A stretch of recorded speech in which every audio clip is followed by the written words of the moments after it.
여러분 안녕하십니까? 물소리 개짖는 소리 연구소 김도균입니다. 아, 오랜만에 방송을 하는 것 같습니다.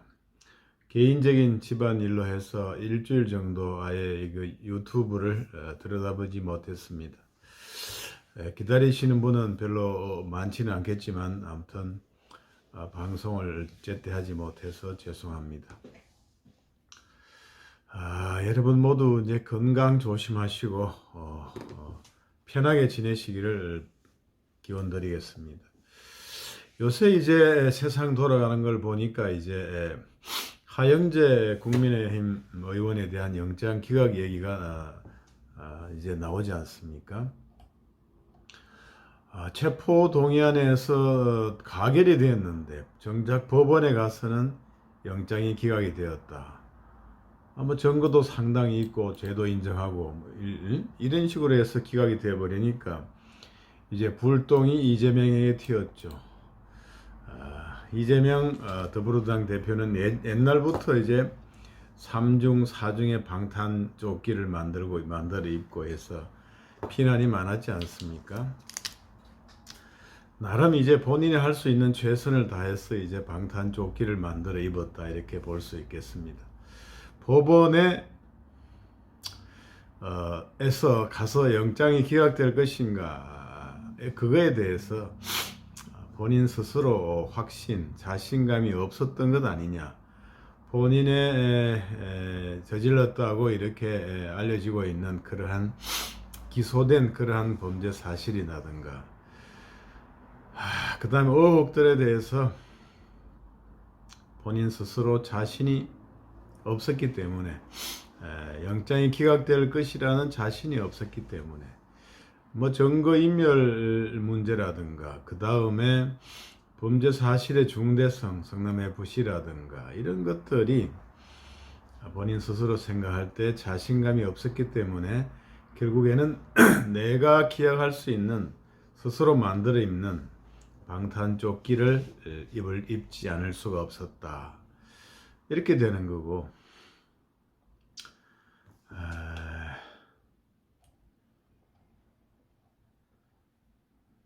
하영재 의원은 이제 그런 방탄조끼를 만들어 입을 수가 없으니 한 겹만 입고 갔는데 그것이 이제 체포 동의안이 가결됨으로 해서 조끼 없이 이제 나간 셈이 되었는데 법원에 가서 탈삭 기각이 되어버렸다 해서 오히려 참 대비되는 그러한 판단을 받고 있습니다.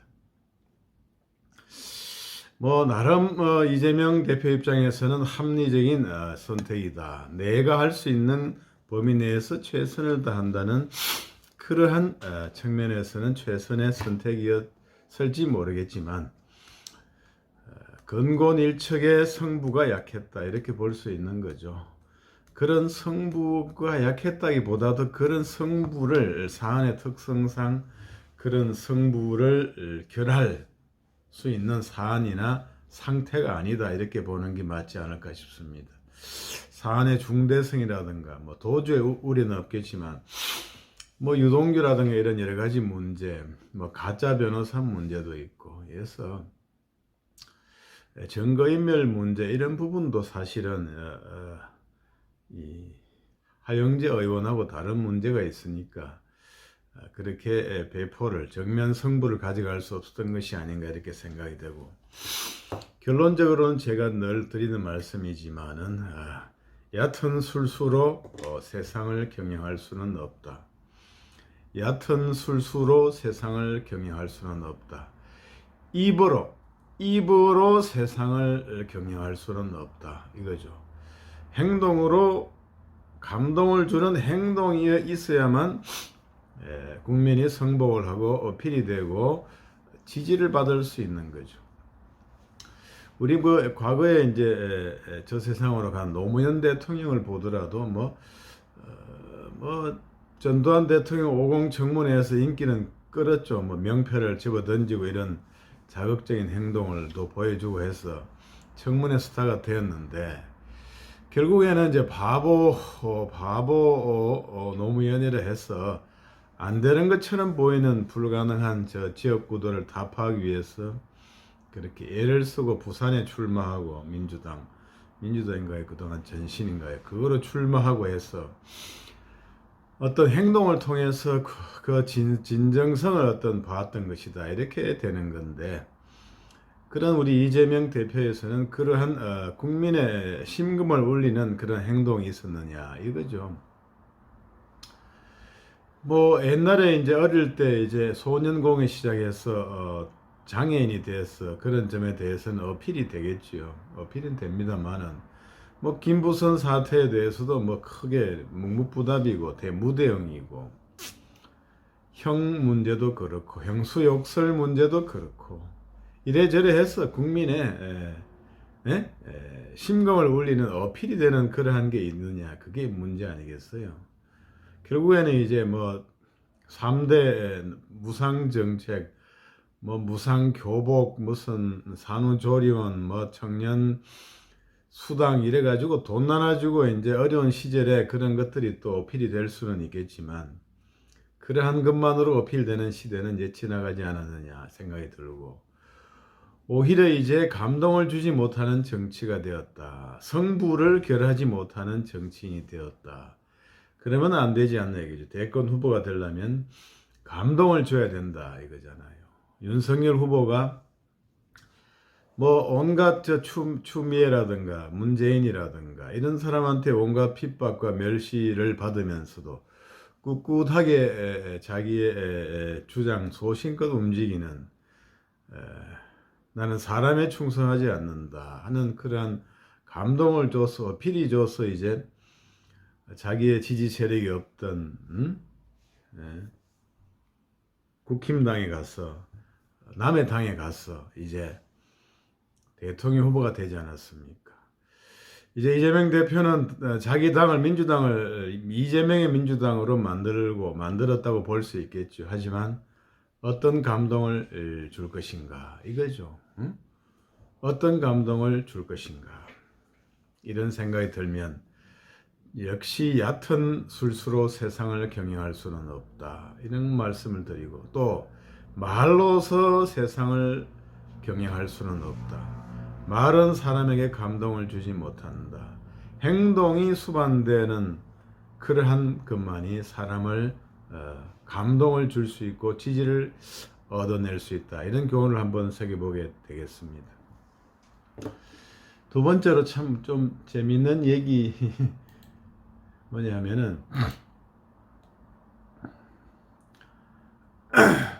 지금 한동훈 장관이 이제 동부구치소, 서울 동부구치소에 설치하기로 했던 실내 골프 연습장 계획을 못하게 했다. 이것이 이제 나오고 있습니다.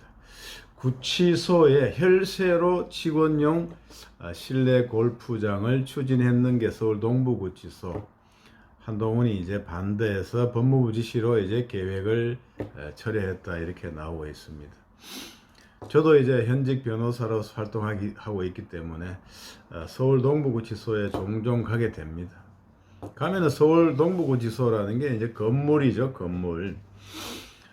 건물, 높다란 건물을 해서 이제 최창살 이렇게 되어 있는데, 저는 이 실내 직원용 스크린 골프 연습장 8천만 원 예산 배정해서 짓는 거 이해는 됩니다. 이게 사실은 교정시설 내에서는 일반적으로 직원의 직무 스트레스 해소 등을 위해서 축구장, 테니스장을 운영하는데, 야외 골프 연습장이 설치된 곳도 있다, 이렇게 보도가 되어 있네요. 청송 지역에 그렇답니다. 근데 이제 동부구치소는 송파에 있으니까 공간이 없어서 테니스장 외에서는 체육시설이 없어서 사실은 할만하죠. 근데 이런 것들이 우리 국민의 여론에서 수용을 할 수가 있겠습니까? 이 깜빵에 갇혀 있는 사람은 그 중에 죄가 있다고 스스로 인정하는 사람이 많지는 않죠. 법원에 대해서 이제 뭐 죄가 인정하고 선처를 받으려고 하지만 스스로 거기 있으면서 반성하는 사람들은 많지가 않습니다. 죄 없이 들어와서 억울하다고 실제로 솔직하게 생각하는 사람들이 많죠. 그런데 이제 이렇게 나와 들어와 있는 것도 억울한데 교정 직원들은 그 스크린 골프를 하고 있다. 이런 얘기를 들으면 이제 속이 뒤집어지는 거죠.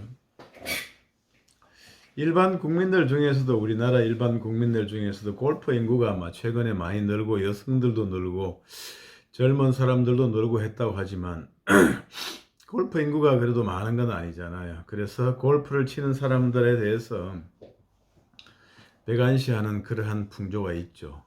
사치성이다, 접대성이다, 저거 완전히 날라리다, 논다, 뭐 이런 이미지가 있죠. 외국에도 그런 이미지가 좀 있거든요. 그래서 이렇게 참 비용은 사실은 적게 드는 거잖아요. 뭐 7천만 원 정도 드니까 큰 비용은 아니고 설치는 할 수 있다고 봅니다. 그래서 제 생각에는 설치하는 게 맞지만 참 우리나라 여론이 언제 그런 거를 편견 없이 허용할 수 있을 것인가. 응? 옛날에 뭐 공무원 휴가 내고 골프 치는 것도 마음 편히 칠 수가 없었다는 거잖아요. 그래서 자기 이름으로 이제 안 치고 골프 백에 자기 이름을 안 쓰고 가명을 적고 거기에 이제 이름도 이제 가명으로 골프를 치고 이랬는데 참 웃기는 거죠. 사실은 우리나라는 그래도 어떤 자유로운 영혼이 없다 이런 생각이 듭니다.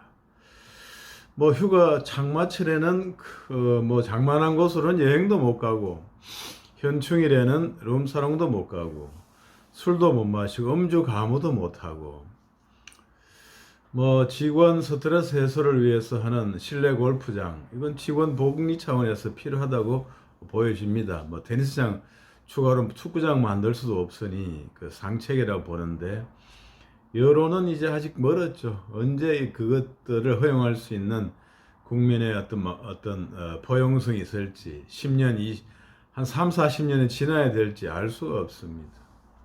우리나라는 좁은 땅덩어리고 남의 밥그릇 숟가락 관여가 많기 때문에 그런 것이 있기 때문에 참 관용성이 추가로 필요하다 이런 생각이 듭니다. 아무튼 그렇고요. 그 다음에 이제 마지막 소식을 한번 보려고 합니다. 북한에서 이제 나온 북한에서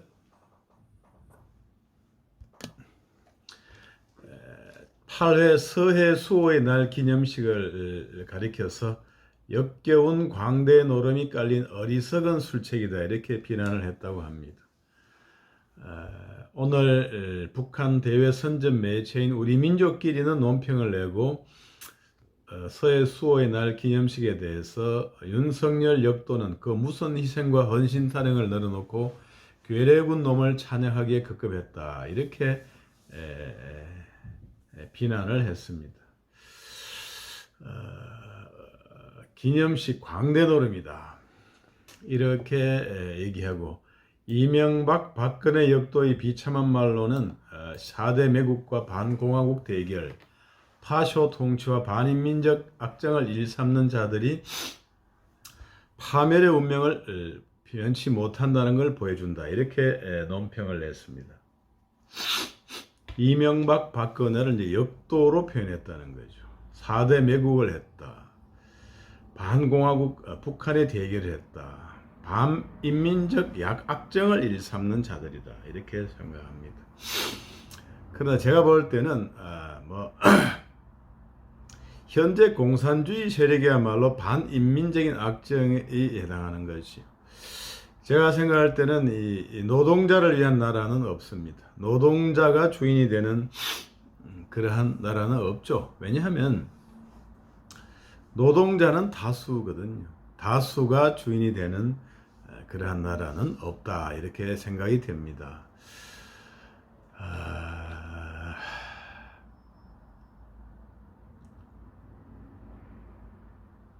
공산주의는 이제 시대착오적인 그러한 제도다. 공산주의, 현실의 공산주의라는 게 이제 소련, 중국, 러시아, 북한 이렇게 되는데 그들의 어떤 결론이 뭐예요? 전부 어떤 관료의 독재, 당 관부의 독재, 군사 관부의 독재, 이것이 결국 관료주의의 독재이지 자본가가 없을 뿐이지 당의 독재, 관료의 독재는 자본주의 어느 국가보다 더욱더 많은 폐해를 가져오고 있다. 자유가 없는 곳이다. 그래서 우리 민족끼리다. 우리 민족끼리라고 해서 이제 흥분할 사람은 아무도 없습니다. 지금은 이제 형제 자매의 시대가 아니고 같은 경제적인 정치적인 이해관계를 하는 그러한 시대다. 그러한 동맹의 시대이다. 피해의 시대가 아니라 동맹의 시대이다. 이렇게 생각이 됩니다. 우리 민족끼리라는 자극적이고 대도안한 구시대적인 이념에서는 이제 벗어나는 것이 바로 우리의 올바른 나갈 길이다. 이렇게 말씀드리고 싶습니다. 이상 물소리 개 짖는 소리 연구소 김도균이었습니다. 감사합니다.